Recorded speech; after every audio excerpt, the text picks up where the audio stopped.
Pernikahan Raya dengan pria impiannya berubah jadi neraka saat mertua kejam menyiramnya dengan air comberan. Mampukah ia bangkit dari kehinaan ini dan membalas perlakuan itu, ataukah ia akan hancur selamanya? Raya, dengan senyum yang selalu merekah di bibir, adalah personifikasi kesederhanaan yang menawan. Ia tumbuh besar di sebuah rumah mungil bercat biru langit, di tengah gang sempit yang selalu ramai dengan canda tawa tetangga, aroma masakan rumahan, suara anak-anak bermain kelereng, dan obrolan sore di teras adalah melodi yang menemani setiap harinya. Hidupnya jauh dari kemewahan, namun penuh dengan kehangatan dan cinta yang tak terhingga dari kedua orang tuanya. Raya tidak pernah bermimpi tentang istana atau pangeran berkuda putih. Baginya, kebahagiaan sejati terletak pada kebersamaan dan ketulusan. Ia bekerja sebagai pengajar di sebuah taman kanak-kanak, mencurahkan seluruh hatinya untuk membentuk masa depan cerah bagi anak-anak didiknya. Matanya yang jernih selalu memancarkan kebaikan, dan tangannya yang cekatan tak pernah lelah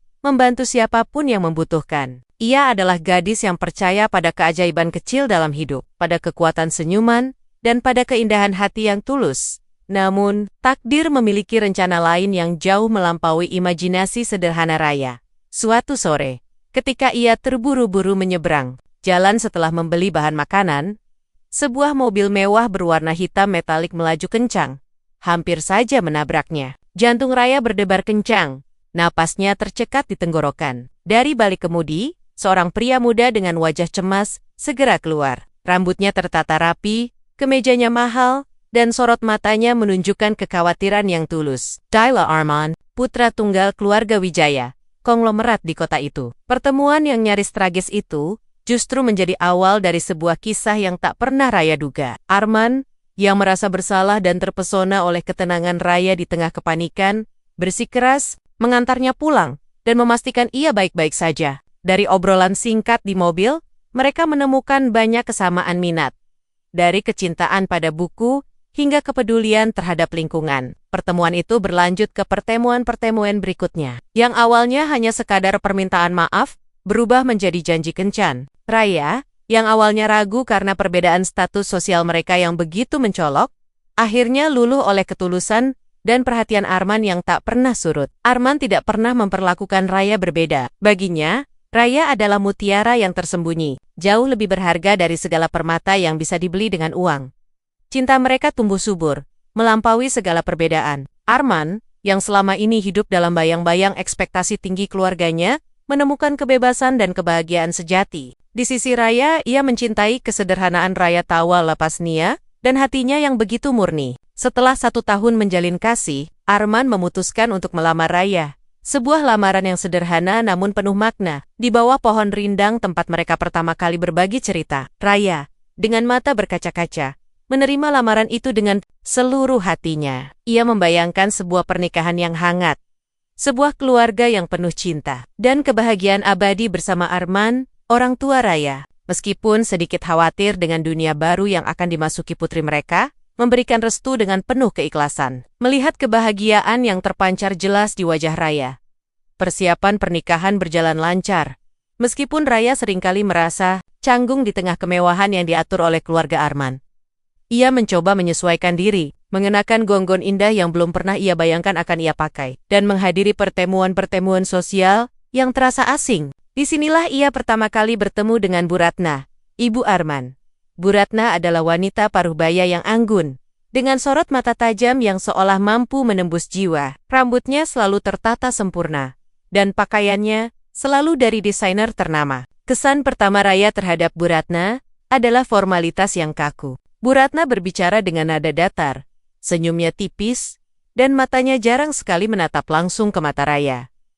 Ada aura dingin yang terpancar darinya, seolah ada dinding tak kasat mata yang memisahkan mereka. Raya mencoba bersikap ramah, menawarkan bantuan, dan melontarkan pujian tulus. Namun, setiap usahanya seolah membentur tembok es. Bu Ratna hanya akan membalas dengan anggukan singkat atau gumaman tak jelas. Arman mencoba mencairkan suasana, menceritakan kebaikan Raya. Namun Bu Ratna hanya akan tersenyum tipis dan mengalihkan pembicaraan. Raya, dengan optimisme yang masih membara, berpikir mungkin Bu Ratna hanya butuh waktu untuk mengenalnya, untuk melihat ketulusan hatinya. Ia yakin, Seiring berjalannya waktu, Bu Ratna akan menerimanya sebagai bagian dari keluarga.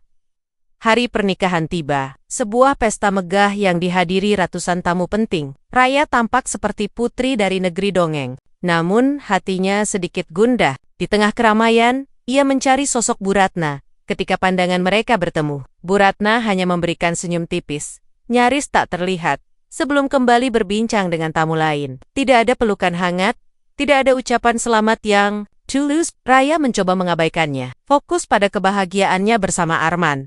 Ia berjanji pada dirinya sendiri untuk menjadi menantu yang baik, yang bisa membanggakan keluarga Arman, terutama Bu Ratna.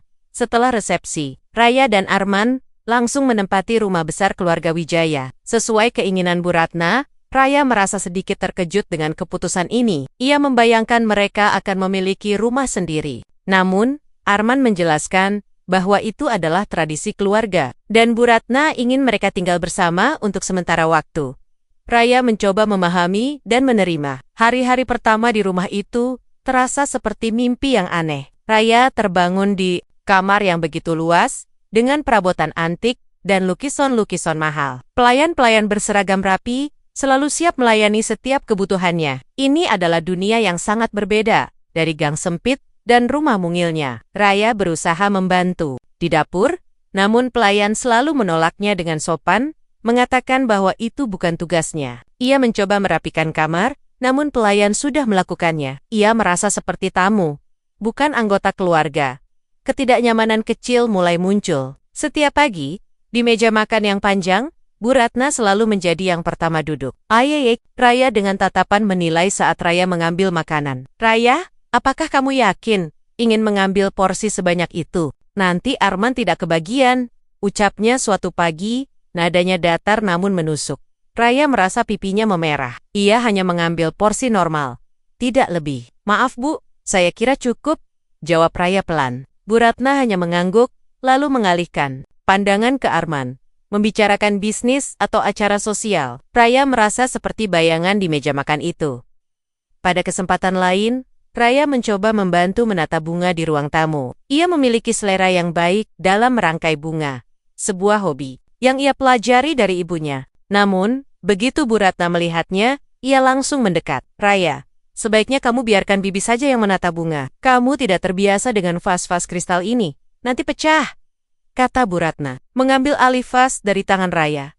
Nadanya tidak marah, namun ada nada meremehkan yang jelas. Raya merasa tangannya kaku. Ia hanya bisa tersenyum tipis dan mundur. Malam harinya, Raya mencoba menceritakan perasaannya kepada Arman. Arman, apakah ibu memang selalu begitu? Sedikit kaku? Tanyanya hati-hati. Arman menghela napas. Aibi, memang begitu sayang. Dia dibesarkan di lingkungan yang sangat formal, tapi dia sebenarnya baik. Hanya saja dia tidak terbiasa menunjukkan perasaannya. Beri dia waktu, ya? Arman memeluk Raya, mencoba menenangkan. Raya mengangguk, mencoba percaya. Namun, di dalam hatinya, ia merasa ada sesuatu yang lebih dari sekadar kaku. Ada dingin yang menusuk.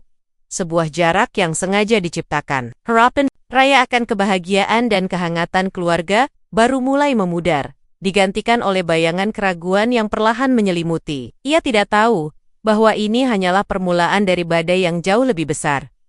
Raya berusaha keras untuk tetap positif. Ia bangun lebih pagi, menyiapkan sarapan untuk Arman, meskipun pelayan sudah menyiapkan segalanya. Ia memilihkan dasi untuk Arman, memastikan kemejanya rapi. Ia mencoba mencari celah untuk mendekati Bu Ratna, mengajaknya bicara tentang hal-hal ringan, atau menawarkan diri untuk menemani. Namun, setiap usahanya selalu berujung pada penolakan halus atau tatapan dingin. Bu Ratna seolah memiliki radar khusus untuk mendeteksi setiap gerak-gerik Raya, dan setiap kali Raya mencoba mendekat, Bu Ratna akan menciptakan jarak.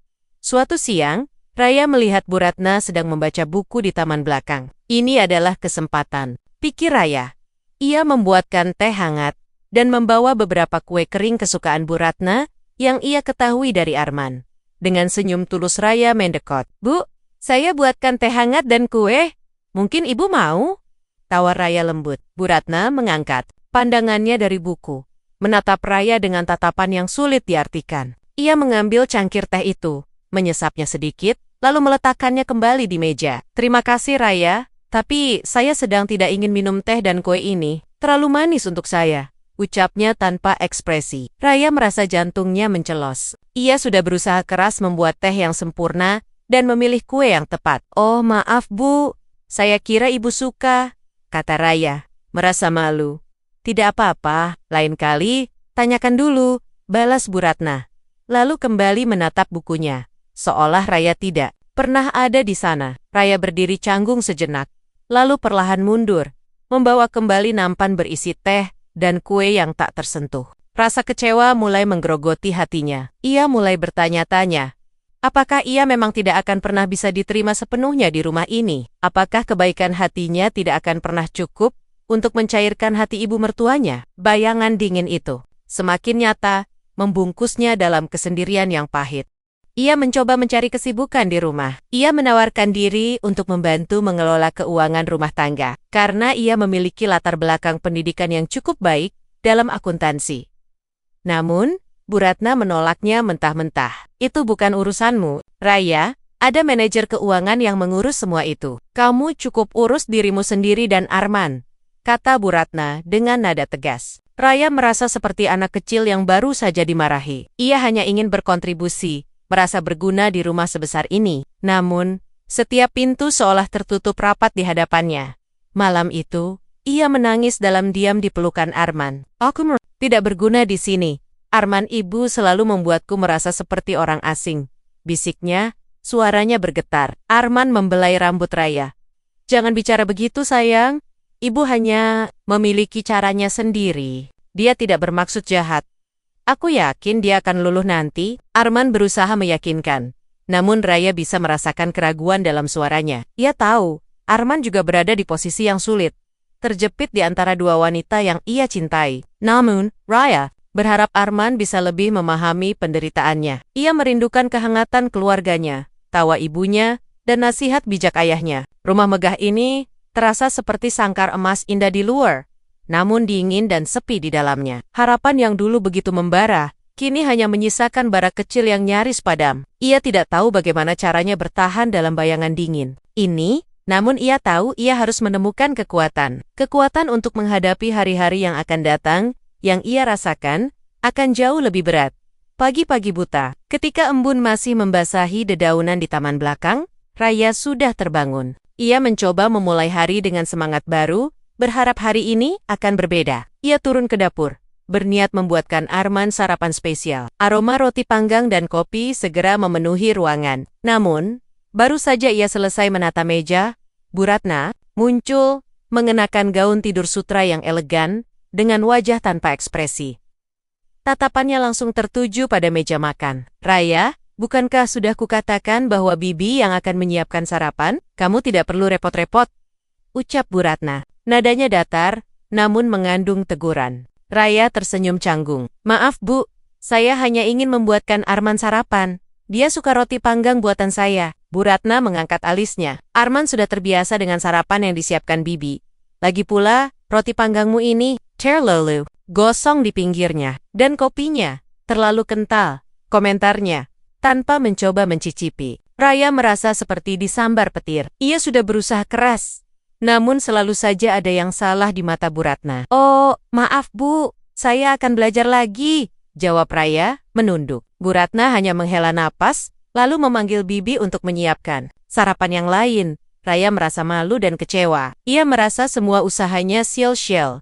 Hari-hari berikutnya, perlakuan Bu Ratna semakin terang-terangan. Kritiknya tidak lagi sebatas makanan atau pekerjaan rumah, tetapi mulai menyentuh hal-hal yang lebih pribadi. Suatu sore, saat Raya sedang membaca buku di ruang keluarga, Bu Ratna masuk dan duduk di hadapannya. Raya, bisakah kamu duduk dengan lebih? Seorang istri Arman seharusnya tahu bagaimana menjaga citra diri, ucapnya, matanya menatap Raya dari ujung kaki hingga ujung rambut. Raya, yang sedang duduk santai dengan kaki bersila, segera mengubah posisinya. Maaf Bu, bisiknya, dan gaya bicaramu terlalu lugas. Di lingkungan kita, ada etika berbicara yang harus dijaga. Jangan terlalu banyak tertawa terbahak-bahok, itu tidak sopan. Lanjut Bu Ratna, seolah sedang mengajar anak kecil. Raya merasa harga dirinya terinjak-injak. Ia selalu bangga dengan tawa lepasnya dan kejujurannya. Kini, semua itu dianggap sebagai kekurangan. Arman, di tengah semua ini, mencoba menengahi. Ia seringkali berbicara dengan ibunya, mencoba menjelaskan bahwa Raya adalah gadis yang baik dan tulus. "Bu, Raya itu tulus. Dia tidak bermaksud apa-apa," kata Arman suatu malam. Bu Ratna hanya mendengus. "Tulus saja tidak cukup, Arman. Dia harus belajar beradaptasi dengan lingkungan kita. Dia harus belajar menjadi istri yang pantas untukmu, untuk keluarga kita." Arman menghela napas, merasa tak berdaya. Ia mencintai Raya, namun ia juga tidak ingin menyakiti hati ibunya. Posisi ini membuatnya terjebak dalam dilema yang menyakitkan. Ia seringkali pulang larut malam, mungkin untuk menghindari ketegangan di rumah, atau mungkin karena ia sendiri tidak tahu bagaimana harus menghadapi situasi ini. Raya merasa semakin terisolasi. Telepon dari ibunya menjadi satu-satunya pelipur. "Lara, bagaimana kabarmu, Nak? Baik-baik saja di sana?" tanya ibunya dengan suara penuh kerinduan. Raya berusaha menyembunyikan kesedihannya. "Baik, Bu. Arman sangat baik padaku," jawabnya. Suaranya sedikit bergetar. Ia tidak ingin orang tuanya khawatir. Ia merindukan rumah mungilnya, tawa ibunya, dan nasihat bijak ayahnya. Ia merindukan kehangatan yang tulus, yang kini terasa begitu jauh. Rumah megah ini terasa seperti sangkar emas. Indah di luar, namun dingin dan sepi di dalamnya. Ia merasa seperti burung yang sayapnya dipotong, tidak bisa terbang bebas. Suatu sore, ketegangan mencapai puncaknya. Raya sedang membantu Bibi di dapur menggepas buah. Bu Ratna masuk, memegang daftar belanjaan. "Raya, apa yang kamu lakukan di sini? Bukankah sudah kukatakan untuk tidak ikut campur urusan dapur? Kamu hanya akan mengganggu," ucapnya. Nadanya lebih tajam dari biasanya. Raya meletakkan pisau. "Saya hanya ingin membantu, Bu." Bibi terlihat sibuk sekali.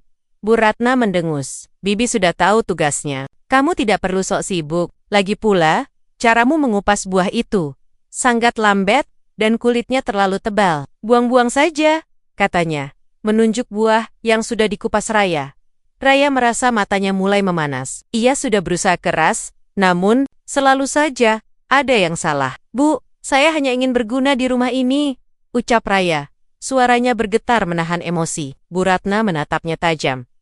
"Berguna? Kamu pikir dengan mengupas buah seperti itu, kamu sudah berguna? Kamu seharusnya belajar bagaimana bersikap sebagai nyonya rumah, bukan pelayan." Kata-kata itu menusuk hati Raya seperti belati. Air mata mulai menggenang di pelupuk matanya. "Saya tidak pernah berpikir saya lebih baik dari siapapun, Bu. Saya hanya ingin menjadi bagian dari keluarga ini," balas Raya. Suaranya serak. Bu Ratna tertawa sinis. "Bagian dari keluarga? Kamu pikir mudah menjadi bagian dari keluarga Wijaya? Kamu harus punya kelas, Raya. Kamu harus punya etika. Bukan hanya modal wajah cantik dan kepolosan." Raya tidak bisa menahan lagi. Air matanya tumpah. "Apa salah saya? Bu, apa yang harus saya lakukan agar ibu menerima saya?" tanyanya. Suaranya penuh keputusasaan. Bu Ratna melipat tangannya di dada. "Kamu terlalu banyak bertanya, Raya. Kamu hanya perlu belajar. Belajar bagaimana bersikap, bagaimana berbicara, bagaimana berpakaian. Kamu masih jauh dari kata sempurna. Tapi saya sudah berusaha, Bu. Saya sudah mencoba menyesuaikan diri. Saya sudah mencoba menyenangkan ibu. Apalagi yang ibu inginkan dari saya?" Raya meninggikan suaranya sedikit, emosinya meledak. Bu Ratna terkejut dengan reaksi Raya. Wajahnya mengeras. "Jangan berani-beraninya kamu membentakku, Raya. Kamu lupa siapa yang ada di hadapanmu. Aku adalah ibu mertuamu, nyonya rumah ini." "Saya tidak membentak, Bu. Saya hanya ingin ibu mengerti perasaan saya," Raya balas menatap Bu Ratna. Meskipun air mata masih mengalir di pipinya. Perasaanmu tidak penting di sini. Yang penting adalah nama baik keluarga Wijaya. Dan kamu, dengan segala kesederhanaanmu, hanya akan mempermalukan kami." Bu Ratna menunjuk Raya dengan jari telunjuknya. Matanya menyala. Raya terdiam. Kata-kata itu menghantamnya telak. Ia merasa hancur. "Jadi, saya hanya beban bagi keluarga ini?" bisiknya. Suaranya nyaris tak terdengar. "Kamu sendiri yang mengatakannya," jawab Bu Ratna dingin. Lalu berbalik dan meninggalkan dapur. Meninggalkan Raya sendirian dengan air mata dan hati yang hancur. Bibi, yang sedari tadi menyaksikan, hanya bisa menatap Raya dengan iba. Dunia runtuh di sekelilingnya. Ia tidak tahu lagi harus berbuat apa. Harapan yang dulu begitu besar, kini telah digantikan oleh bayangan dingin yang mencekam, seolah ia terperangkap dalam sangkar emas yang tak berujung. Ia merasa semua usahanya sia-sia, dan ia mulai bertanya-tanya, apakah ia akan pernah bisa menemukan kebahagiaan di rumah ini, atau apakah ia akan selamanya hidup dalam bayangan dingin, tanpa pernah benar-benar diterima. Ia mencoba mencari Arman, namun Arman belum pulang. Raya duduk di tepi ranjang, memeluk lututnya, dan menangis terseduh-seduh. Ia merasa begitu kecil, begitu tidak berarti. Setiap kata-kata Bu Ratna berputar-putar di kepalanya, menghantam harga dirinya berkeping-keping. Ia merindukan kehangatan rumah orang tuanya, di mana ia selalu merasa dicintai dan dihargai apa adanya. Ia merindukan tawa lepasnya yang kini terasa haram di rumah ini. Ia merindukan dirinya yang dulu, Raya yang ceria dan penuh semangat. Kini, ia hanya merasa seperti cangkang kosong, terjebak dalam kemewahan yang terasa seperti penjara. Malam harinya, ketika Arman pulang, ia menemukan Raya terbaring di tempat tidur. Matanya bengkak dan wajahnya pucat. "Ada apa sayang, kamu sakit?" tanya Arman cemas, duduk di sampingnya. Raya menggeleng, lalu menceritakan percakapannya dengan Bu Ratna di dapur. Arman mendengarkan dengan saksama, wajahnya menunjukkan kesedihan dan kemarahan. "Ibu keterlaluan," geram Arman. "Aku akan bicara dengannya besok." "Tidak perlu Arman," kata Raya pelan. "Percuma, dia tidak akan pernah mengerti." "Jangan bicara begitu Raya, aku akan melindungimu. Aku tidak akan membiarkan ibu memperlakukanmu seperti itu lagi."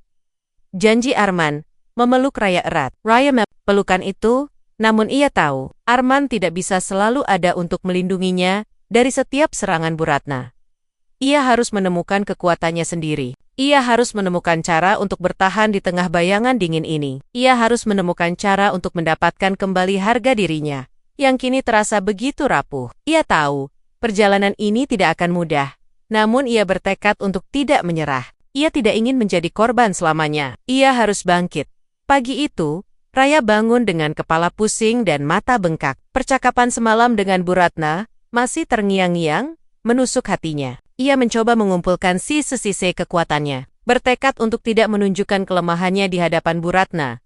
Namun, seolah takdir ingin menguji ketahanannya. Insiden-insiden kecil yang mempermalukan Raya mulai terjadi secara beruntun, mengikis harga dirinya sedikit demi sedikit. Suatu siang, keluarga Wijaya mengadakan acara makan siang dengan beberapa kolega bisnis penting Arman. Raya sudah berusaha tampil sebaik mungkin, mengenakan gaun sederhana, namun elegan yang ia beli dengan uang tabungannya. Ia duduk di samping Arman, mencoba bersikap ramah dan sopan kepada para tamu. Ketika hidangan utama disajikan, Raya tanpa sengaja menjatuhkan garpu. Suara dentingnya cukup keras di tengah keheningan. Raya segera membungkuk untuk mengambilnya. Namun Bu Ratna lebih dulu berucap, "Raya, hati-hati. Kamu ini ceroboh sekali. Lihat, sekarang garpu itu kotor. Bibi, tolong ambilkan garpu baru untuk Raya." Nadanya datar. Namun, kata-katanya terdengar jelas oleh semua tamu. Raya merasa pipinya memerah padam. Ia merasa semua mata tertuju padanya, menilainya. Ia hanya bisa tersenyum canggung dan menunduk, berharap bumi menelannya saat itu juga. Para kolega Arman saling pandang, beberapa menahan senyum tipis. Arman mencoba mengalihkan perhatian, memulai percakapan tentang bisnis. Namun rasa malu Raya sudah terlanjur menganga di lain waktu. Saat Raya sedang berbincang santai dengan salah satu pelayan di dapur, Bu Ratna tiba-tiba muncul. "Bibi, bukankah sudah kukatakan untuk tidak terlalu banyak mengobrol saat bekerja? Dan Raya, kamu ini menantu di rumah ini, bukan teman para pelayan. Jaga sikapmu," tegur Bu Ratna dengan nada dingin. Pelayan itu segera menunduk ketakutan, dan Raya merasa sangat tidak enak hati. Ia merasa seperti anak kecil yang baru saja tertangkap basah melakukan kesalahan. Ia hanya ingin sedikit kehangatan, sedikit percakapan yang tulus. Namun Bu Ratna seolah tidak mengizinkannya memiliki hubungan baik dengan siapapun di rumah itu, kecuali Arman. Ia merasa terisolasi, bahkan dari orang-orang yang seharusnya bisa menjadi sekutunya. Harga diri Raya mulai terkikis parah. Ia yang dulu selalu percaya diri, kini seringkali merasa cemas dan ragu-ragu. Ia mulai menghindari Bu Ratna sebisa mungkin, menghabiskan lebih banyak waktu di kamarnya, membaca buku, atau melamun. Tawa lepasnya yang dulu menjadi ciri khasnya, kini jarang sekali terdengar. Ia menjadi lebih pendiam, lebih sering termenung. Cermin menjadi musuhnya. Setiap kali ia melihat pantulan dirinya, ia melihat seorang wanita yang perlahan-lahan kehilangan cahayanya, digantikan oleh bayangan kesedihan dan ketakutan. Arman, yang semakin sibuk dengan pekerjaannya di kantor, seringkali pulang larut malam. Ia sibuk mengurus proyek-proyek besar yang menyita seluruh waktunya. Raya memahami kesibukan Arman, namun ia juga merasa sendirian dalam perjuangannya menghadapi Bu Ratna. Ia merindukan kehadiran Arman di sisinya, pelukan hangatnya, dan kata-kata penenang yang bisa mengusir rasa sakitnya. Namun, Arman seringkali terlalu lelah untuk mendengarkan keluh kesahnya, atau mungkin ia sendiri tidak tahu bagaimana harus bereaksi terhadap cerita Raya tentang perlakuan ibunya. Suatu malam, Raya memberanikan diri untuk berbicara serius dengan Arman. Arman, aku tidak tahu harus bagaimana lagi. Ibu selalu saja mencari kesalahanku. Aku merasa seperti orang asing di rumah ini. Ucap Raya. Suaranya bergetar. Arman menghela napas. Aku tahu sayang, aku sudah bicara dengan ibu tapi dia memang keras kepala. Dia hanya ingin yang terbaik untuk kita. Tapi caranya menyakitiku Arman. Aku merasa tidak dihargai, tidak dicintai. Aku merasa seperti aku tidak pantas berada di sini. Balas Raya. Air mata mulai mengalir. Arman memeluk Raya erat. Jangan bicara begitu sayang, kamu pantas mendapatkan semua kebahagiaan di dunia ini. Aku mencintaimu, dan itu yang terpenting. Tapi, cinta saja tidak cukup Arman. Aku butuh dukunganmu, aku butuh kamu berdiri di sisiku. Aku butuh kamu melindungiku dari ibu. Pinta Raya menatap mata Arman. Arman terdiam. Ia tahu Raya benar. Namun ia juga merasa terjepit. Bagaimana mungkin? Ia harus memilih antara istri dan ibunya. Ia mencintai keduanya. Namun ia juga tidak bisa membiarkan Raya terus-menerus menderita. Ia merasa tidak berdaya. Aku akan mencoba lagi bicara dengan ibu. Raya, aku janji. Ucap Arman. Suaranya penuh penyesalan. Raya hanya mengangguk. Ia tidak. Yakinlah, ia sudah mendengar janji itu berkali-kali.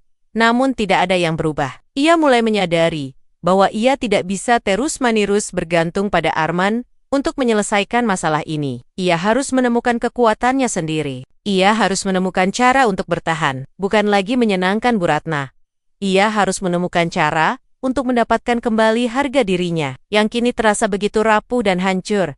Raya mulai menghabiskan lebih banyak waktu di luar rumah. Ayam, perpustakaan kota, membaca buku-buku tentang psikologi, dan hubungan antar manusia. Ia mencoba memahami mengapa Bu Ratna begitu membencinya, mengapa ia begitu keras. Ia juga mulai mengikuti kelas yoga, mencoba menenangkan pikirannya, dan menemukan kedamaian batin. Ia menyadari bahwa ia tidak bisa terus-menerus membiarkan Bu Ratna mengendalikan emosinya. Ia harus membangun benteng di dalam dirinya sendiri.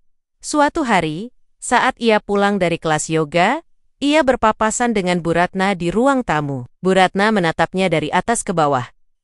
Dari mana saja kamu, Raya? Kamu pikir ini rumah siapa? Pulang. Seenaknya tanpa memberitahu, tegur Bu Ratna. Raya menatap Bu Ratna dengan tenang. Saya dari kelas yoga, Bu. Saya sudah memberitahu Bibi. Jawab Raya. Suaranya datar. Bu Ratna mendengus. Kelas yoga? Buang-buang waktu saja. Seharusnya kamu belajar mengurus rumah tangga. Bukan yoga. Raya tidak membalas. Ia hanya tersenyum tipis, lalu berjalan menuju kamarnya. Bu Ratna terkejut dengan reaksi Raya yang tidak terpancing emosi. Ada sesuatu yang berbeda dari Raya.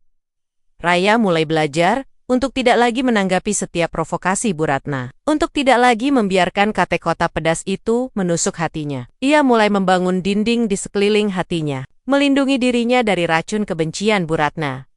Namun, meskipun ia mencoba bertahan luka-luka itu, tetap menganga. Ia seringkali terbangun di tengah malam, dihantui mimpi buruk tentang tatapan tajam Bu Ratna dan kata-kata padas nia. Ia merasa kesepian yang mendalam. Meskipun ia tinggal di rumah yang ramai dengan pelayan, ia merindukan tawa, kehangatan, dan cinta yang tulus. Ia merindukan dirinya yang dulu, Raya yang ceria dan penuh semangat. Ia tahu, ia tidak bisa terus-menerus hidup seperti ini. Ia harus menemukan cara untuk menyembuhkan luka-lukanya, untuk mendapatkan kembali harga dirinya, dan untuk menemukan kebahagiaannya sendiri. Terlepas dari perlakuan Bu Ratna, ia mulai memikirkan cara untuk membalas. Bukan dengan kekerasan, melainkan dengan kekuatan batin yang akan membuat Bu Ratna terdiam. Tekad itu mulai tumbuh, perlahan namun pasti. Di tengah luka yang masih menganga, suasana di rumah megah keluarga Wijaya semakin mencekam. Udara terasa berat,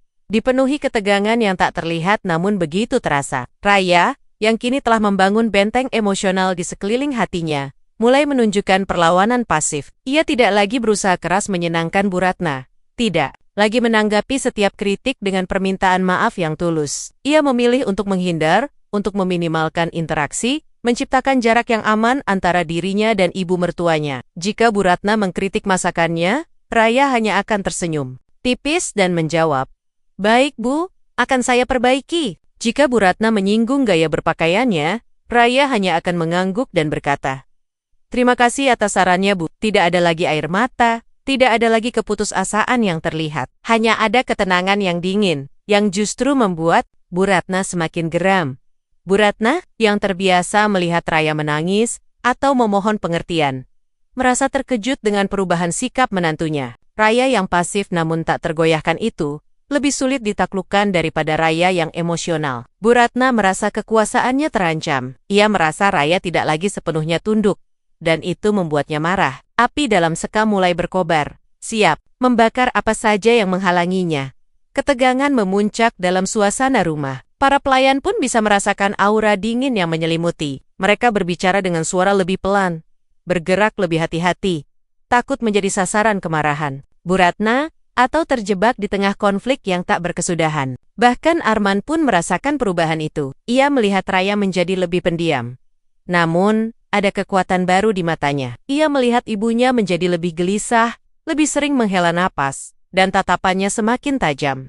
Raya mulai dayam-dayam mencari informasi tentang Bu Ratna dan sejarah keluarga Wijaya. Ia tahu, untuk bisa memahami seseorang, ia harus tahu masa lalunya. Ia mulai sering mengunjungi perpustakaan pribadi di rumah itu, membaca buku-buku lama tentang silsilah keluarga, artikel-artikel koran yang menyimpan jejak masa lalu. Ia juga mencoba mendekati Bibi, pelayan senior yang sudah bekerja di keluarga Wijaya selama puluhan tahun. Bibi adalah sosok yang ramah dan bijaksana, yang seringkali memberikan pandangan simpati kepada Raya. Suatu sore, saat Bu Ratna sedang pergi arisan, Raya memberanikan diri untuk bertanya kepada Bibi.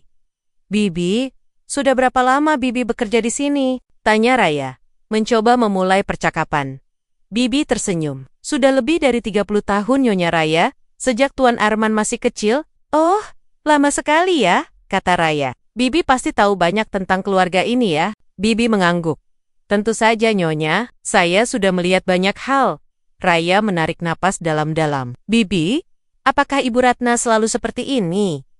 Maksud saya, apakah dia selalu dingin?" Bibi terdiam sejenak, menatap Raya dengan tatapan sendu. "Nyonya Ratna, dia memang punya caranya sendiri Nyonya. Dia sudah melewati banyak hal dalam hidupnya."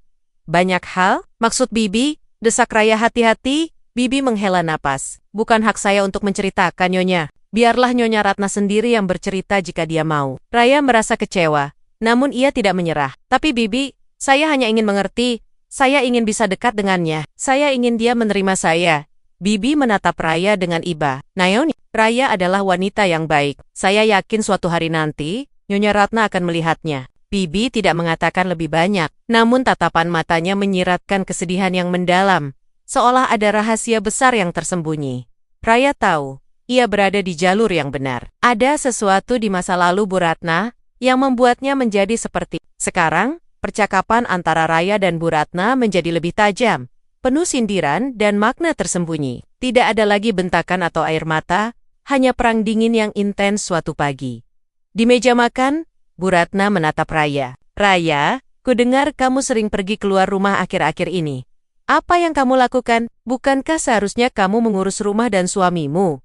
Raya meletakkan sendoknya dengan tenang. "Saya hanya mencari udara segar, Bu. Dan saya pikir, saya juga punya hak untuk memiliki kehidupan pribadi." Bu Ratna mendengus. "Kehidupan pribadi? Kamu sudah menikah dengan Arman Raya. Kehidupanmu sekarang adalah kehidupan keluarga Wijaya. Kamu harus tahu batasan." "Batasan apa, Bu?" "Batasan untuk tidak menjadi diri sendiri," balas Raya, nadanya tenang namun menusuk. Bu Ratna menatapnya tajam. "Kamu mulai berani, ya Raya, jangan lupa posisimu." "Saya tidak lupa, Bu. Saya adalah istri Arman, dan saya adalah menantu ibu.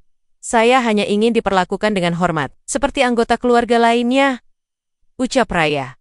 Matanya menatap lurus ke mata Bu Ratna. Tanpa gentar. Arman, yang sedari tadi diam, merasa tegang. Ia belum pernah melihat Raya seberani ini. Bu Ratna terdiam sejenak. Terkejut dengan keberanian Raya. Wajahnya mengeras. Hormat? Kamu pikir kamu pantas mendapatkan hormat setelah semua yang kamu lakukan? Apa yang sudah saya lakukan, Bu? Saya selalu berusaha menjadi yang terbaik. Saya selalu berusaha menghormati Ibu. Tapi Ibu tidak pernah melihatnya. Balas Raya. Suaranya sedikit meninggi. Cukup Raya, Bu Ratna membanting sendoknya. Kamu terlalu banyak bicara. Seharusnya kamu diam dan belajar. Saya sudah banyak belajar, Bu. Saya belajar bahwa tidak semua orang bisa menerima kebaikan. Saya belajar bahwa terkadang, orang yang paling dekat justru bisa menjadi yang paling menyakitkan. Ucap Raya. Suaranya penuh kepedihan. Bu Ratna berdiri. Wajahnya merah padam. Kamu keterlaluan, Raya. Aku tidak akan membiarkanmu terus-menerus menghinaku di rumahku sendiri. Saya tidak menghina, Bu. Saya hanya mengungkapkan perasaan saya. Balas Raya. Matanya berkokok-kokak, namun ia menahan air matanya agar tidak tumpah. Cukup, aku tidak ingin melihatmu lagi hari ini. Bu Ratna berteriak, lalu berbalik dan meninggalkan meja makan. Langkahnya cepat dan marah. Arman segera mendekati Raya, memegang tangannya. Raya, kamu baik-baik saja? Tanyanya cemas. Raya mengangguk, namun ia bisa merasakan tangannya gemetar. Ia tahu, ia telah melewati batas. Namun, ia juga merasa lega. Ia telah mengatakan apa yang ada di hatinya. Api dalam sekam itu kini telah menjadi bara yang siap membakar. Ia tahu, badai besar akan segera datang, dan ia harus siap menghadapinya. Ia tidak akan lagi menjadi korban yang pasif. Ia akan berjuang untuk harga dirinya, untuk kebahagiaannya, dan untuk kebenaran. Ia akan menemukan cara untuk membalas, bukan dengan kekerasan, melainkan dengan kekuatan batin yang akan membuat Bu Ratna terdiam. Raya menghabiskan sisa hari itu di kamarnya, merenungkan percakapan dengan Bu Ratna. Ia tahu, ia telah memprovokasi ibu mertuanya, namun ia merasa itu perlu. Ia tidak bisa terus-menerus hidup dalam ketakutan dan penindasan. Ia harus menunjukkan bahwa ia memiliki batasan, bahwa ia memiliki harga diri yang tidak bisa daimyo kinjak begitu saja. Ia mulai menyusun strategi. Ia tidak akan membalas dengan cara yang sama, tidak dengan kata-kata kasar, atau tindakan yang tidak bermartabat. Ia akan membalas dengan cara yang cerdas, yang akan membuat Bu Ratna berpikir, yang akan membuat Bu Ratna merasakan apa yang ia rasakan. Ia mulai mengamati Bu Ratna lebih intens. Ia memperhatikan kebiasaan-kebiasaan Bu Ratna, ketakutan-ketakutannya, dan hal-hal yang paling ia hargai. Ia tahu, setiap orang memiliki kelemahan. Bahkan Bu Ratna yang tampak begitu kuat dan tak tersentuh. Ia akan mencari kelemahan itu, bukan untuk menghancurkan, melainkan untuk membuka mata Bu Ratna, untuk menunjukkan kepadanya bahwa kebencian hanya akan melahirkan kebencian, dan bahwa kebaikan adalah satu-satunya jalan menuju kedamaian. Ia tidak tahu bagaimana caranya, namun ia bertekad untuk menemukan jalan itu. Api dalam sekam itu kini telah menjadi obor yang membimbingnya, menerangi jalan menuju kebebasan dan harga diri. Ia tidak akan menyerah. Tekanan yang terus-menerus dari Bu Ratna mulai menggerogoti Raya secara fisik dan mental. Ia seringkali merasa lelah, meskipun tidak melakukan banyak aktivitas fisik. Kantung matanya menghitam, dan senyumnya semakin jarang terlihat. Nafsu makannya menurun drastis, membuat tubuhnya semakin kurus. Ia seringkali terbangun di tengah malam, dihantui mimpi buruk tentang tatapan tajam Bu Ratna dan kata-kata Padesnia. Kecemasan menjadi teman setianya, selalu membayangi setiap langkahnya. Ia merasa seperti berada di ambang batas, siap pecah kapan saja. Kesehatan mentalnya benar-benar terganggu. Ia mulai mengalami kesulitan berkonsentrasi, mudah tersinggung, dan seringkali merasa putus asa. Arman, yang kini tidak lagi terlalu sibuk di kantor, mulai menyadari keparahan situasi. Ia melihat Raya yang semakin kurus, matanya yang selalu tampak sedih, dan senyumnya yang dipaksakan. Hatinya teriris melihat wanita yang ia cintai menderita begitu hebat. Ia mencoba berbicara dengan Bu Ratna lagi, kali ini dengan lebih tegas. Bu, Raya sakit, dia tidak bahagia di sini. Ibu harus berhenti memperlakukannya seperti itu, ucap Arman suatu pagi. Suaranya penuh kekhawatiran. Bu Ratna menatap Arman dengan dingin. Sakit, dia hanya mencari perhatian Arman. Dia terlalu manja. Dulu, ibu juga diperlakukan keras oleh nenekmu. Tapi ibu tidak pernah mengeluh seperti ini. Tapi ini berbeda, Bu. Raya tidak sekuat ibu. Dia butuh kasih sayang, bukan tekanan. Balas. Arman mencoba membela Raya. Kasih sayang, dia sudah mendapatkanmu, Arman. Itu sudah lebih dari cukup. Dia harus belajar mandiri. Tidak sedikit-sedikit mengeluh? Jawab Bu Ratna. Nadanya tak tergoyahkan. Arman menghela napas panjang, frustrasi. Ia tahu ibunya tidak akan pernah berubah. Ia merasa tidak berdaya, terjebak di antara dua wanita yang ia cintai. Raya, yang mendengar percakapan itu dari balik pintu, merasa putus asa. Ia tahu, ia tidak bisa terus-menerus menunggu Arman menyelesaikan masalah ini. Ia harus bertindak sendiri. Ia harus melakukan sesuatu untuk melindungi dirinya, untuk mendapatkan kembali kedamaiannya. Tekad itu semakin membara di dalam dirinya. Ia tidak ingin lagi menjadi korban. Ia harus bangkit dan melawan. Insiden yang menjadi pemicu utama puncak konflik mulai terjadi. Bu Ratna, yang merasa kekuasaannya terancam oleh perubahan sikap Raya, mulai menyebarkan desas-desus buruk tentang Raya di kalangan sosialita. Ia mengatakan bahwa Raya adalah gadis yang tidak tahu sopan santun, tidak bisa mengurus rumah tangga, dan hanya menikah dengan Arman demi harta. Raya mendengar desas-desus itu dari beberapa kerabat Arman yang bersimpati padanya. Harinya berkeping-keping. Ia tidak menyangka Bu Ratna akan sejauh itu. Raya, apa benar yang dikatakan Bu Ratna? Katanya kamu sering membantah dia di depan umum. Tanya salah satu kerabat Arman dengan nada hati-hati. Raya hanya bisa tersenyum getir. Tidak, Tante. Saya tidak pernah membantah ibu, jawabnya. Meskipun ia tahu itu adalah kebohongan. Ia tidak ingin memperburuk keadaan. Namun, desas-desus itu terus menyebar seperti api. Raya merasa semua mata menatapnya dengan curiga. Menilainya, ia merasa malu dan terhina. Ia tahu, ini adalah serangan terakhir Bu Ratna untuk menghancurkan harga dirinya. Tapi kali ini, Raya tidak akan diam. Ia telah mencapai batas kesabarannya. Malam itu, Raya tidak bisa tidur. Ia memikirkan semua perlakuan Bu Ratna, semua kata-kata pedas, semua penghinaan. Ia memikirkan bagaimana ia telah kehilangan dirinya sendiri di rumah ini. Ia memikirkan bagaimana ia telah membiarkan Bu Ratna mengginjak harga dirinya. Air mata mengalir deras di pipinya. Namun kali ini, air mata itu bukan air mata kesedihan, melainkan air mata kemarahan. Ia merasa tekad untuk membalas dendam mulai tumbuh, bukan dendam yang merusak, melainkan dendam yang akan mengembalikan harga dirinya, yang akan menunjukkan kepada Bu Ratna bahwa ia tidak bisa diperlakukan semena-mena.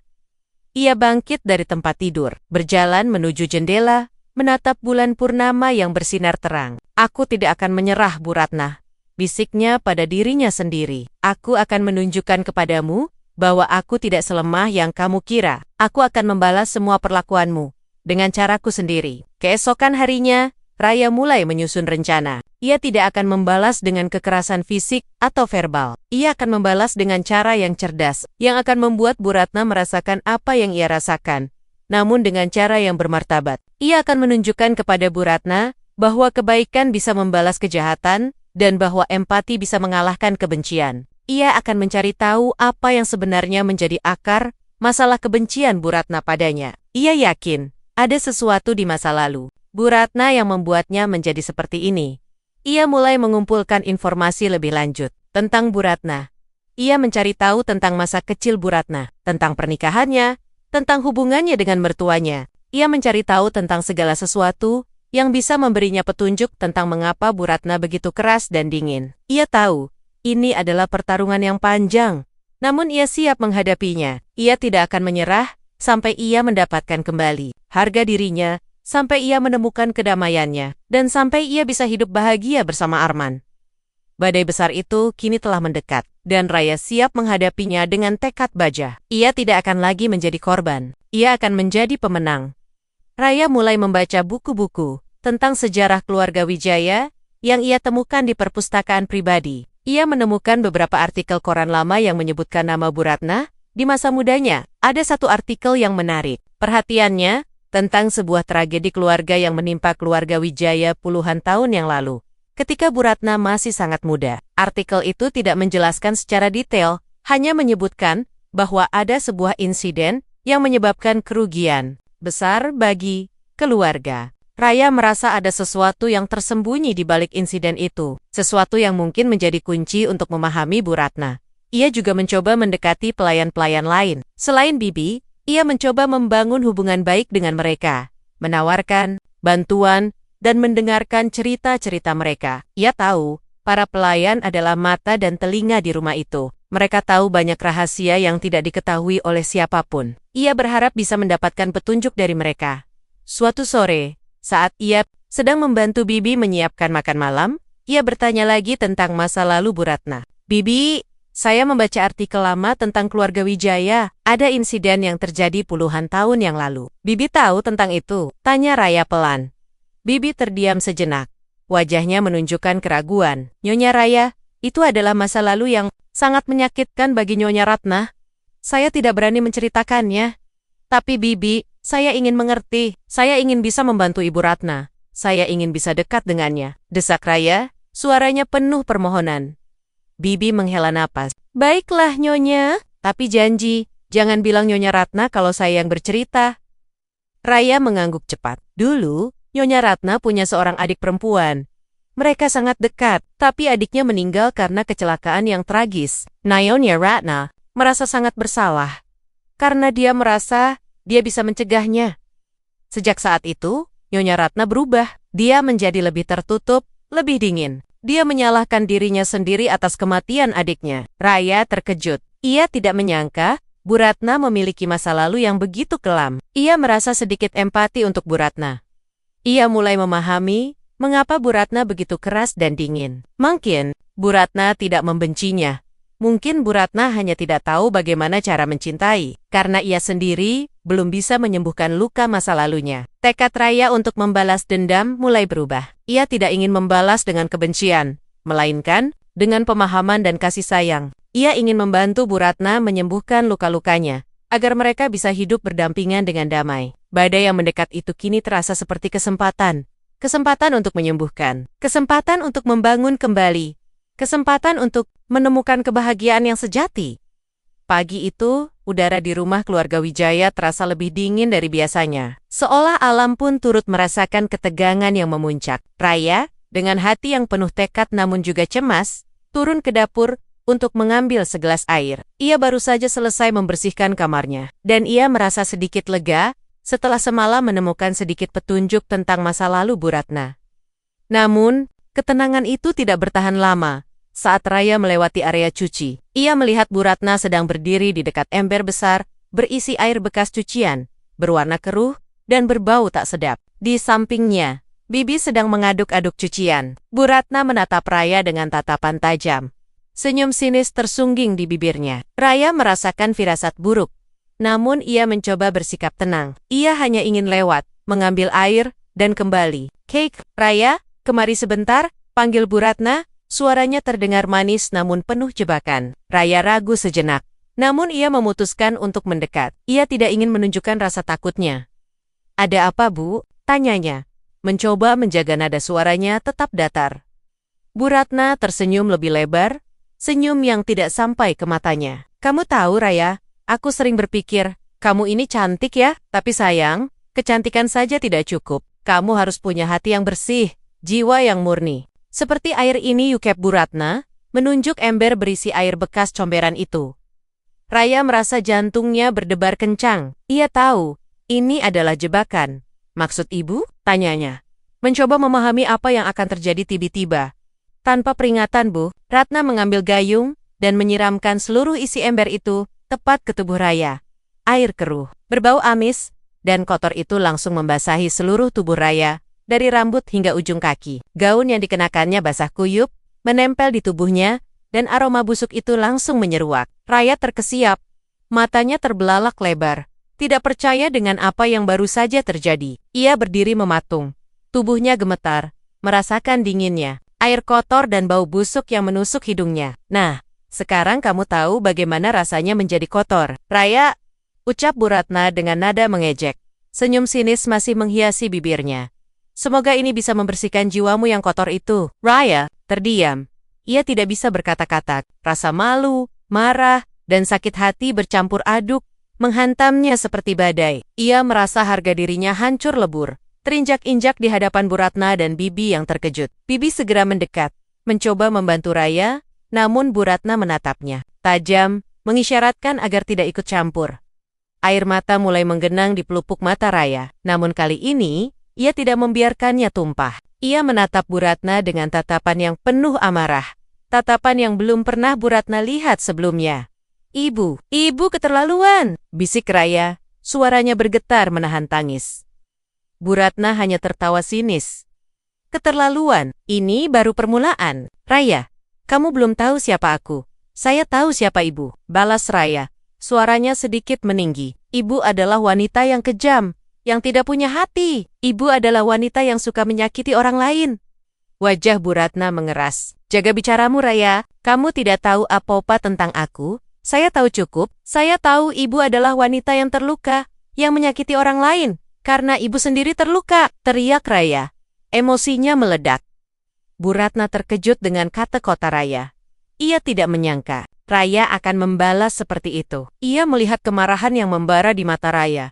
Kemarahan yang tidak bisa ia padamkan. Beraninya kamu Jerong Bukochna. Tangannya mengepal. Saya tidak takut lagi pada ibu, balas Raya. Meskipun tubuhnya masih gemetar. Ibu bisa menyiram saya dengan air kotor. Ibu bisa menghina saya. Tapi ibu tidak akan pernah bisa menghancurkan saya. Tiba-tiba, Arman muncul. Ia baru saja pulang dari kantor dan mendengar keributan. Ia melihat Raya yang basah kuyup dan berbau busuk, dan Bu Ratna yang berdiri dengan wajah merah padam. Arman terkesiap, matanya terbelalak lebar. Ada apa ini? Raya, ada apa denganmu? Tanyanya cemas, segera mendekati Raya. Ibumu, Arman, kata Raya, suaranya penuh kepedihan. Ibumu menyiramku dengan air comberan. Arman menatap ibunya, tidak percaya. Bu, apa yang ibu lakukan? Kenapa ibu melakukan ini pada Raya? Tanyanya. Suaranya penuh kemarahan. Bu Ratna mendengus. Dia pantas mendapatkannya. Arman, dia sudah kurang ajar padaku. Kurang ajar. Ibu menyiram istriku dengan air comberan hanya karena dia kurang ajar. Ibu sudah gila, teriak Arman. Suaranya menggelegar di seluruh ruangan. Bu Ratna terkejut dengan reaksi Arman. Ia belum pernah melihat Arman semarah ini. Arman, jangan membentak ibumu. Bagaimana aku tidak membentak, Bu? Ibu sudah keterlaluan. Ibu sudah menghancurkan harga diri Raya. Ibu sudah memperlakukannya seperti sampah. Arman menunjuk ibunya. Matanya menyala. Bu Ratna terdiam. Wajahnya pucat. Ia tidak menyangka Arman akan membela Raya sejauh ini. Raya menatap Arman. Matanya berkaca-kaca. Ia merasa sedikit lega melihat Arman berdiri di sisinya. Raya, ayo kita ke kamar. Kamu harus mandi, kata Arman lembut, memeluk Raya erat. Raya mengangguk, lalu berjalan bersama Arman meninggalkan Bu Ratna yang berdiri mematung, sendirian dengan kemarahannya. Di kamar, setelah Raya membersihkan diri, ia duduk di tepi ranjang. Masih gemetar, Arman duduk di sampingnya, memegang tangannya. Aku minta maaf sayang, aku tidak menyangka ibu akan sejauh ini, ucap Arman. Suaranya penuh penyesalan. Aku tidak apa-apa Arman, kata Raya pelan. Aku tidak percaya dia bisa melakukan itu padaku. Aku tahu, aku juga tidak percaya. Aku akan bicara serius dengannya Raya. Aku tidak akan membiarkan ini terjadi lagi, janji Arman. Memeluk Raya erat, Raya membalas pelukan itu. Namun, ia tahu, janji saja tidak cukup. Ia harus bertindak. Insiden penyiraman air comberan itu adalah titik balik baginya. Ia telah mencapai batas kesabarannya. Ia telah merasakan penghinaan yang paling dalam. Namun, di saat yang sama, kemarahannya membakar tekadnya. Ia tidak akan lagi menjadi korban. Ia akan mencari cara untuk membalas. Bukan dengan cara yang sama, melainkan dengan cara yang cerdas dan bermartabat. Ia akan menunjukkan kepada Bu Ratna bahwa kebaikan bisa membalas kejahatan dan bahwa empati bisa mengalahkan kebencian. Ia akan menemukan cara untuk mendapatkan kembali harga dirinya. Dan ia akan melakukannya dengan kepala tegak. Tekad baja itu kini telah terukir di hatinya membimbingnya menuju pertarungan yang lebih besar. Ia tidak akan menyerah sampai ia menang. Setelah insiden penyiraman air comberan yang menghancurkan harga dirinya, Raya tidak lagi sama. Kemarahan yang membara di dalam dirinya telah berubah menjadi tekad baja, sebuah kekuatan baru yang ia temukan. Di tengah kehinaan, ia tidak ingin membalas dengan kebencian yang sama, tidak dengan kata-kata kasar atau tindakan yang merusak. Raya tahu, dendam seperti itu hanya akan mengotori jiwanya sendiri. Ia akan membalas dengan cara yang cerdas, yang akan membuat Bu Ratna terdiam, yang akan membuatnya merasakan apa yang Raya rasakan, namun dengan cara yang bermartabat. Ini adalah strategi tak terduga, sebuah perlawanan yang didasari oleh pemahaman, bukan kemarahan. Ia mulai menyusun rencana. Langkah pertamanya adalah mengumpulkan lebih banyak informasi tentang masa lalu Bu Ratna. Raya yakin, ada sesuatu yang sangat menyakitkan di balik kekejaman ibu mertuanya. Ia kembali ke perpustakaan pribadi di rumah itu. Kali ini dengan tujuan yang lebih spesifik. Ia mencari buku harian lama, surat-surat, atau dokumen apapun yang bisa memberinya petunjuk. Ia juga mencoba mendekati Bibi lagi, pelayan senior yang sudah seperti keluarga.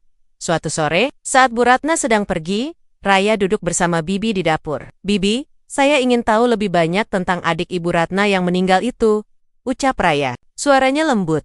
Bibi menatap Raya dengan tatapan ragu. "Nyonya Raya, itu adalah luka lama bagi Nyonya Ratna. Saya khawatir, jika Nyonya mengungkitnya, dia akan semakin marah." "Saya tahu, Bibi, tapi saya ingin mengerti. Saya ingin membantu Ibu Ratna. Saya tidak ingin dia terus-menerus hidup dalam kemarahan," jawab Raya. Matanya penuh ketulusan. Bibi melihat ketulusan di mata Raya, dan akhirnya menghela napas. Adik Nyonya Ratna bernama Rina. Dia adalah gadis yang ceria dan penuh semangat. Nyonya Ratna sangat menyayanginya. Mereka tidak terpisahkan. Bibi memulai ceritanya. Suatu hari, ketika mereka masih remaja, mereka pergi piknik ke danau. Nyonya Ratna ingin berenang, tapi Rina tidak bisa berenang. Nyonya Ratna bersikeras mengajak Rina, dan Rina akhirnya setuju. Tapi di tengah danau, Rina tenggelam. Nyonya Ratna mencoba menyelamatkannya, tapi dia tidak berhasil. Rina meninggal. Raya mendengarkan dengan saksama. Hatinya terenyuh. "Jadi, Ibu Ratna merasa bersalah atas kematian adiknya?" Bibi mengangguk. "Ya, Nyonya, dia menyalahkan dirinya sendiri, dan yang lebih parah, orang tua mereka, terutama Ibu Nyonya Ratna, juga menyalahkannya. Mereka mengatakan bahwa Nyonya Ratna seharusnya tidak mengajak Rina ke danau. Sejak saat itu, Nyonya Ratna menjadi sangat tertutup sanggot dingin. Dia tidak pernah lagi menunjukkan perasaannya. Dia membangun dinding di sekeliling hatinya, agar tidak ada yang bisa menyakitinya lagi." Raya merasa matanya berkaca-kaca. Ia tidak menyangka Bu Ratna memiliki masa lalu yang begitu tragis. Ia mulai memahami mengapa Bu Ratna begitu keras dan dingin. Ia tidak membencinya. Ia hanya tidak tahu bagaimana cara mencintai, karena ia sendiri belum bisa menyembuhkan luka masa lalunya. Tekad Raya untuk membalas dendam kini berubah sepenuhnya. Ia tidak ingin membalas dengan kebencian, melainkan dengan pemahaman dan kasih sayang. Ia ingin membantu Bu Ratna menyembuhkan luka-lukanya, agar mereka bisa hidup berdampingan dengan damai. Raya mulai menunjukkan kekuatan batinnya yang mengejutkan Bu Ratna. Ia tidak lagi menghindar, tidak lagi menunduk. Ia menghadapi Bu Ratna dengan tenang, namun penuh kekuatan. Ia tidak lagi terpancing emosi, tidak lagi membiarkan kata-kata pedas itu menusuk hatinya. Ia membalas setiap kritik dengan senyuman tipis, setiap sindiran dengan tatapan yang penuh pengertian. Bu Ratna merasa bingung. Ia tidak tahu bagaimana harus bereaksi terhadap Raya yang baru ini. Raya yang dulu rapuh kini telah menjadi baja, namun baja yang lentur, yang tidak bisa dihancurkan.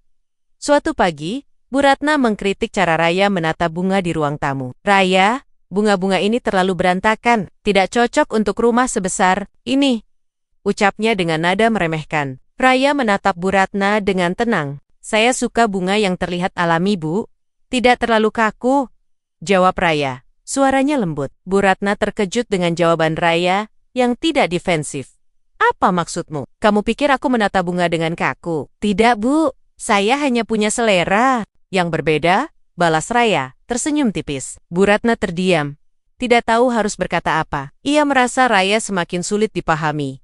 Arman, yang menyaksikan perubahan Raya, merasa bangga dan lega. Ia melihat kekuatan baru di mata Raya, kekuatan yang tidak pernah ia duga. Ia sepenuhnya mendukung Raya, mencoba memahami apa yang sebenarnya terjadi pada ibunya. Raya menceritakan semua yang ia ketahui tentang masa lalu Bu Ratna kepada Arman. Arman terkejut dan sedih mendengar kisah tragis adiknya. "Aku tidak tahu ibu punya masa lalu sekelam itu," bisik Arman. Matanya berkaca-kaca. "Kakak, kita harus membantunya, Arman. Dia tidak membenciku. Dia hanya terluka. Dia menyakiti orang lain karena dia sendiri terluka," kata Raya lembut.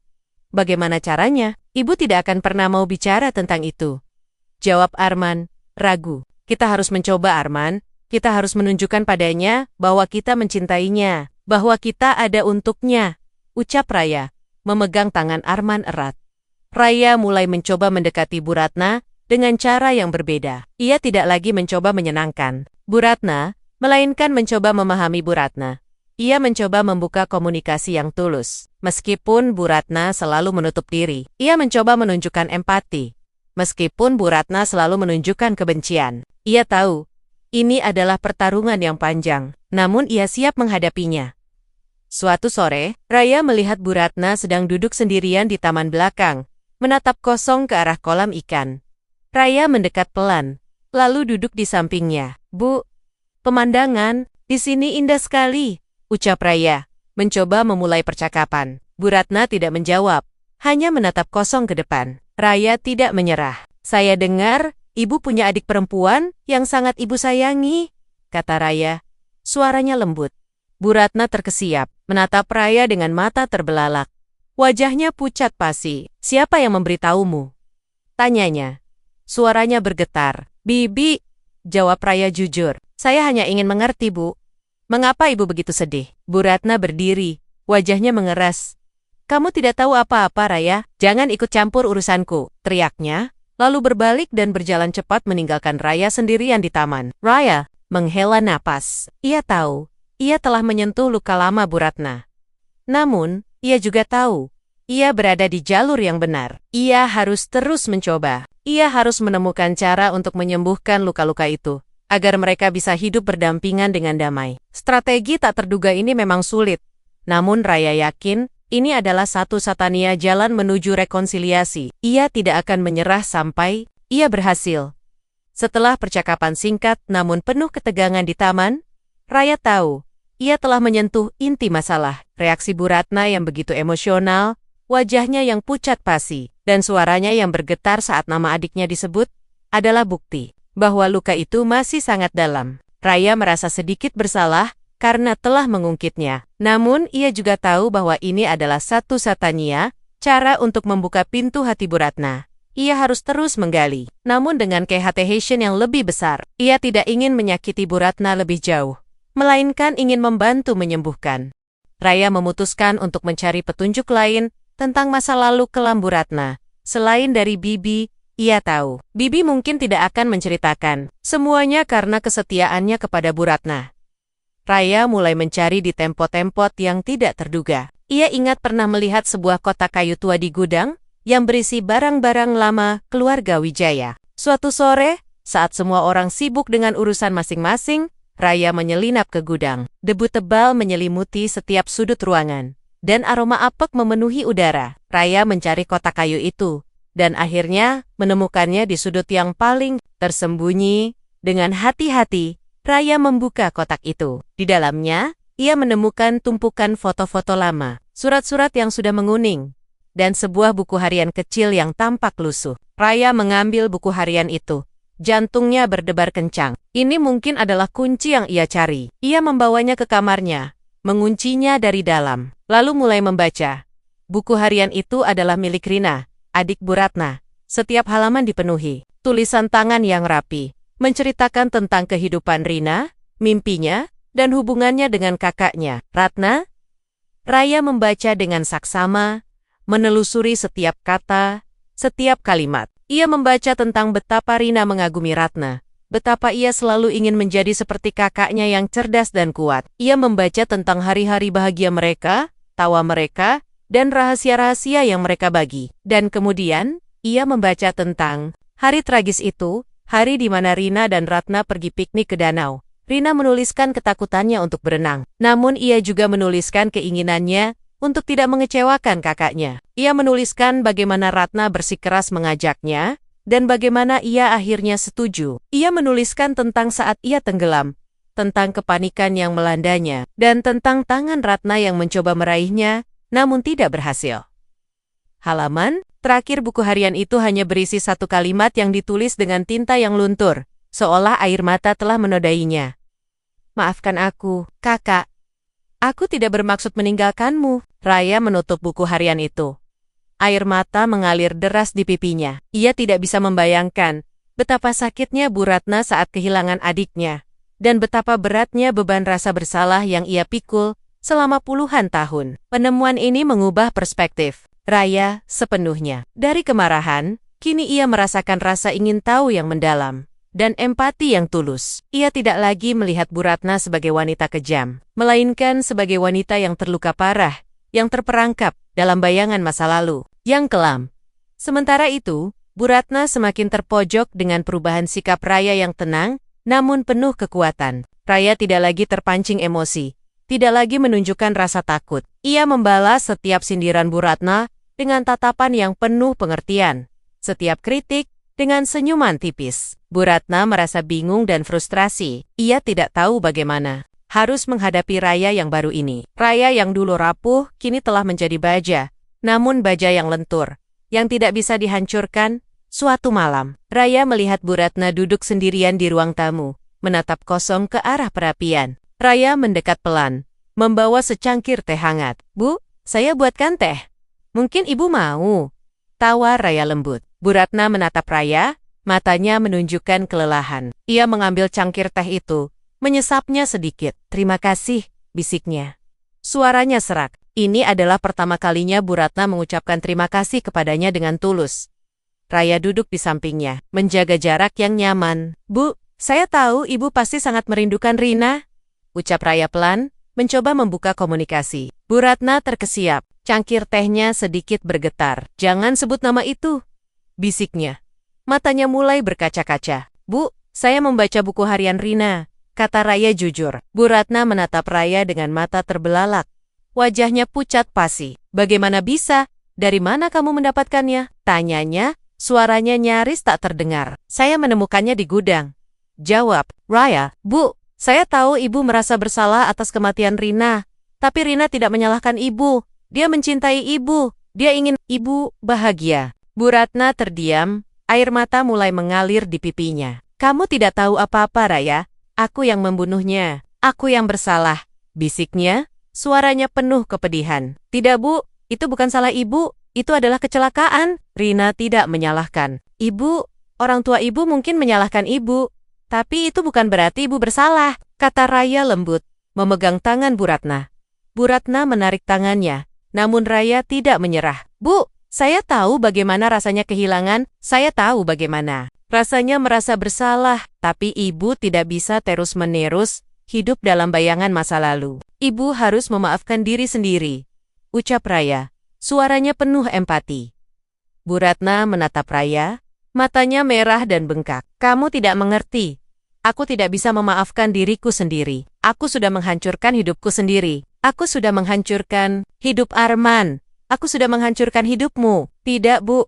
Ibu tidak menghancurkan hidup saya. Ibu hanya terluka. Dan saya ingin membantu ibu menyembuhkan luka-luka itu," balas Raya, memegang tangan Bu Ratna lagi. Kali ini, Bu Ratna tidak menarik tangannya. Ia membiarkan Raya memegang tangannya, dan ia terus menangis.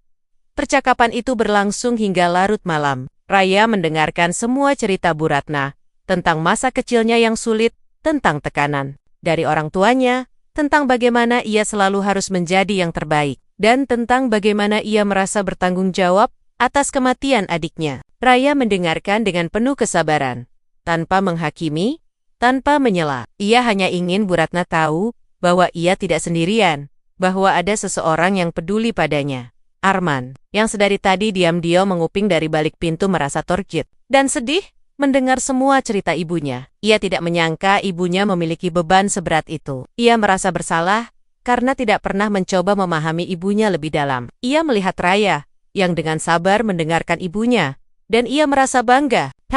Raya tidak hanya kuat, ia juga memiliki hati yang sangat besar.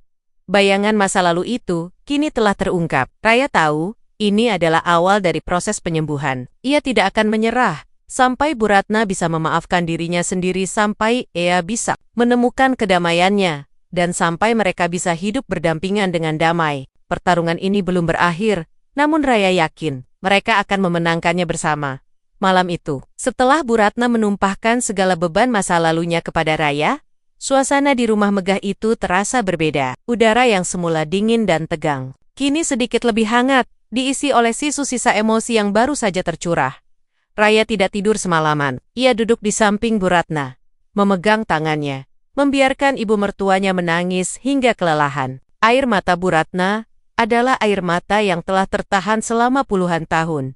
Air mata kesedihan, penyesalan, dan rasa bersalah yang mendalam. Raya mendengarkan setiap bisikan setiap isokon, dan setiap pengakuan yang keluar dari bibir Bu Ratna. Ia tidak menghakimi, ia hanya mendengarkan dengan hati yang terbuka. Ketika fajar menyingsing, Bu Ratna akhirnya tertidur pulas, kelelahan setelah menumpahkan semua isi hatinya. Raya menyelimutinya dengan hati-hati, lalu keluar dari kamar. Arman sudah menunggunya di ruang tamu, wajahnya penuh kekhawatiran.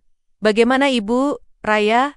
tanyanya cemas. Raya duduk di samping Arman, lalu menceritakan semua yang ia dengar dari Bu Ratna. Arman mendengarkan dengan saksama, matanya berkaca-kaca. Ia tidak menyangka ibunya menyimpan beban seberat itu. Ia merasa bersalah karena tidak pernah mencoba memahami ibunya lebih dalam. Dia menyalahkan dirinya sendiri atas kematian Rina, Arman, dan orang tuanya juga menyalahkannya. Dia tidak pernah bisa memaafkan dirinya sendiri, ucap Raya. Suaranya penuh kepedihan.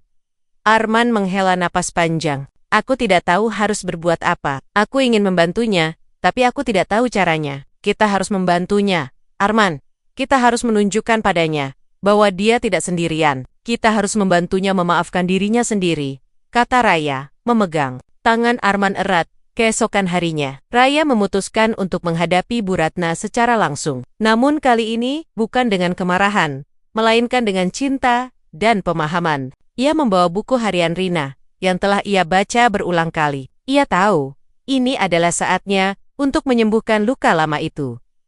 Bu Ratna terbangun dengan mata bengkak dan wajah pucat. Ia melihat Raya duduk di sampingnya, dan ia merasa malu dengan apa yang telah ia tunjukkan semalam. "Raya, aku minta maaf," bisiknya.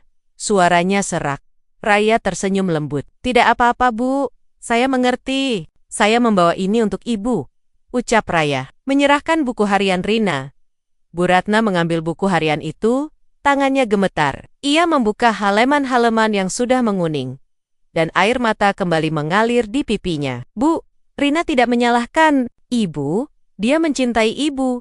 Dia ingin Ibu bahagia," kata Raya lembut, membaca kalimat terakhir di buku harian itu. "Dia ingin Ibu memaafkan diri sendiri." Bu Ratna menangis terseduh-seduh, memeluk buku harian itu erat. "Aku tidak bisa, Raya. Aku tidak bisa memaafkan diriku sendiri. Aku yang membunuhnya." "Tidak, Bu. Itu bukan salah Ibu. Itu adalah kecelakaan. Rina tidak menyalahkan Ibu. Dan saya juga tidak menyalahkan Ibu," ucap Raya, memeluk Bu Ratna erat. Bu Ratna terkejut dengan pelukan Raya. Namun, ia tidak menolak. Ia membalas pelukan itu, dan menangis di bahu Raya. Plot twist, di tengah tangisnya, Bu Ratna mulai menceritakan lebih banyak lagi. "Kamu tahu, Raya?" bisiknya. Suaranya teredam. "Dulu, aku juga pernah diperlakukan buruk oleh ibu mertuaku. Dia selalu meremehkanku, menghinaku di depan umum, mengatakan aku tidak pantas untuk suamiku. Dia selalu membandingkanku dengan wanita lain. Aku merasa sangat sakit hati, sangat tidak berharga. Aku mencoba melawan, tapi dia terlalu kuat. Aku tidak punya siapa-siapa untuk membela. Aku tidak ingin kamu merasakan hal yang sama, Raya. Aku tidak ingin kamu menjadi sepertiku, yang rapuh dan mudah dihancurkan. Aku ingin kamu kuat. Aku ingin kamu bisa bertahan di dunia yang kejam ini." Raya terkesiap. Ia tidak menyangka Bu Ratna memiliki masa lalu yang begitu mirip dengannya. Ia menyadari kesamaan pengalaman mereka dalam penderitaan. Bu Ratna menyakiti Raya bukan karena kebencian, melainkan karena ia ingin Raya menjadi kuat, agar tidak rapuh seperti dirinya di masa lalu. Ia ingin Raya bisa bertahan, agar tidak dihancurkan oleh dunia yang kejam. Semua perlakuan buruk itu adalah caranya untuk mendidik Raya, meskipun dengan cara yang salah dan menyakitkan. "Bu, saya mengerti," bisik Raya, memeluk Bu Ratna lebih erat. "Saya juga pernah merasa tidak berharga. Saya juga pernah merasa tidak pantas. Tapi Ibu, cara Ibu salah. Ibu tidak perlu menyakiti saya untuk membuat saya kuat. Ibu hanya perlu mencintai saya." Bu Ratna menangis lebih keras. "Aku tidak tahu bagaimana caranya, Raya. Aku tidak tahu bagaimana cara mencintai. Aku sudah lupa bagaimana rasanya dicintai. Saya akan mengajari Ibu, Bu," kata Raya lembut. "Kita akan belajar bersama. Kita akan menyembuhkan luka-luka ini bersama." "Arman, yang sedari tadi diam-diam menguping dari balik pintu, akhirnya masuk. Ia melihat Raya dan ibunya berpelukan, menangis bersama. Hatinya terenyuh. Ia akhirnya memahami akar masalah yang selama ini menyelimuti keluarganya. Ia mendekat, lalu memeluk Raya dan ibunya. Mereka bertiga berpelukan erat, menangis bersama, melepaskan semua beban yang telah mereka pikul selama ini. Ini adalah momen emosional yang mendalam, sebuah pengakuan tulus dari hati ke hati. Kebenaran yang terungkap itu memang menyakitkan, namun juga membebaskan. Sejak malam kebenaran itu terungkap. Dinding es yang selama ini memisahkan Raya dan Bu Ratna perlahan mulai mencair. Proses rekonsiliasi tidak terjadi dalam semalam. Itu adalah perjalanan panjang yang membutuhkan kesabaran, pengertian, dan komitmen dari kedua belah pihak. Namun, setiap langkah kecil adalah kemajuan yang berarti. Bu Ratna, yang selama puluhan tahun terperangkap dalam bayangan masa lalu dan rasa bersalah, kini mulai membuka dirinya. Ia tidak lagi menyembunyikan perasaannya, tidak lagi membangun dinding di sekeliling hatinya. Luka lama itu masih ada, namun kini ia memiliki Raya dan Arman di sisinya untuk membantunya menyembuhkan. Raya menjadi pendamping setia Bu Ratna. Ia tidak lagi melihat ibu mertuanya sebagai musuh, melainkan sebagai seorang wanita yang terluka parah, yang membutuhkan cinta dan pemahaman. Raya menghabiskan lebih banyak waktu dengan Bu Ratna, mengajaknya berbicara tentang hal-hal ringan, mendengarkan ceritanya, dan sesekali, dengan lembut, menyinggung tentang masa lalu Rina. Kali ini, Bu Ratna tidak lagi marah. Ia akan menangis, namun air mata itu kini terasa lebih ringan, seolah beban di hatinya sedikit demi sedikit terangkat. Suatu siang, Raya dan Bu Ratna sedang duduk di taman belakang, menikmati secangkir teh. "Raya," ucap Bu Ratna pelan, "aku minta maaf atas semua yang telah kulakukan padamu. Aku tahu aku sudah sangat jahat." Raya tersenyum lembut. "Tidak apa-apa, Bu. Saya mengerti. Ibu hanya ingin saya kuat. Tapi Ibu, saya juga ingin Ibu tahu. Ibu tidak perlu menjadi keras untuk menjadi kuat. Ibu bisa menjadi kuat dengan menjadi diri sendiri, dengan mencintai diri sendiri." Bu Ratna menatap Raya, matanya berkaca-kaca. "Aku tidak tahu bagaimana caranya, Raya. Aku sudah lupa bagaimana caranya mencintai diriku sendiri." "Saya akan mengajari Ibu, Bu," kata Raya, memegang tangan Bu Ratna. "Kita akan belajar bersama. Kita akan menyembuhkan luka-luka ini bersama." Arman merasa sangat lega dan bahagia melihat perubahan positif dalam keluarganya. Rumah yang dulu terasa dingin dan tegang, kini dipenuhi dengan kehangatan dan tawa. Ia melihat ibunya tersenyum lebih sering, berbicara lebih banyak, dan bahkan sesekali bercanda. Ia melihat Raya yang kembali ceria, tawa lepasnya kembali terdengar, dan matanya memancarkan cahaya kebahagiaan. Arman tahu, ini semua berkat Raya, yang tidak menyerah, yang memilih untuk membalas kebencian dengan cinta dan pemahaman. Raya tidak hanya mendapatkan kembali harga dirinya, ia mendapatkan sesuatu yang jauh lebih berharga. Keluarga yang utuh dan penuh kasih. Hubungannya dengan Bu Ratna kini telah berubah dari permusuhan menjadi saling mendukung. Mereka berdua belajar dari satu sama lain. Bu Ratna belajar untuk lebih terbuka, untuk menunjukkan perasaannya, dan untuk memaafkan dirinya sendiri. Raya belajar untuk lebih sabar, lebih pengertian, dan untuk tidak pernah menyerah pada kebaikan. Suatu hari, Bu Ratna mengajak Raya untuk mengunjungi makam Rina. Ini adalah pertama kalinya Bu Ratna mengunjungi makam adiknya setelah puluhan tahun. Raya menemani Bu Ratna, memegang tangannya erat. Di sana, di depan makam Rina, Bu Ratna akhirnya bisa melepaskan semua rasa bersalahnya. Ia menangis tersedu-sedu, meminta maaf kepada Rina, dan memaafkan dirinya sendiri. Raya berdiri di sampingnya, memberikan dukungan penuh. Setelah itu, Bu Ratna mulai aktif dalam kegiatan sosial membantu anak-anak yatim piatu dan wanita-wanita yang mengalami kekerasan. Ia ingin menggunakan pengalamannya untuk membantu orang lain, untuk menunjukkan kepada mereka bahwa ada harapan, bahwa ada jalan keluar dari penderitaan. Raya mendukung penuh setiap langkah Bu Ratna. Kehidupan baru yang lebih harmonis telah dimulai. Raya dan Arman hidup bahagia dengan cinta yang semakin kuat. Bu Ratna telah menemukan kedamaian batinnya, dan ia kini menjadi sosok nenek yang hangat dan penuh kasih bagi Kuwi Cukonia kelak. Rumah megah keluarga Wijaya kini benar-benar menjadi rumah, tempat di mana cinta, tawa, dan kehangatan bersemi. Pesan moral dari cerita ini adalah kekuatan empati, pengampunan, dan pentingnya memahami akar Mespek, kebencian seringkali lahir dari luka, dan satu-satunya cara untuk menyembuhkan luka itu adalah dengan cinta dan pemahaman. Raya membuktikan bahwa membalas kejahatan dengan kebaikan adalah cara yang paling mulia, dan bahwa kekuatan sejati terletak pada kemampuan untuk memaafkan tidak hanya orang lain, tetapi juga diri sendiri. Ia telah melewati badai, dan kini ia telah menemukan pelangi. Kehidupan Raya, yang dimulai dengan harapan yang memudar, kini berakhir dengan kebahagiaan yang abadi. Sebuah awal baru, yang penuh cinta dan kedamaian.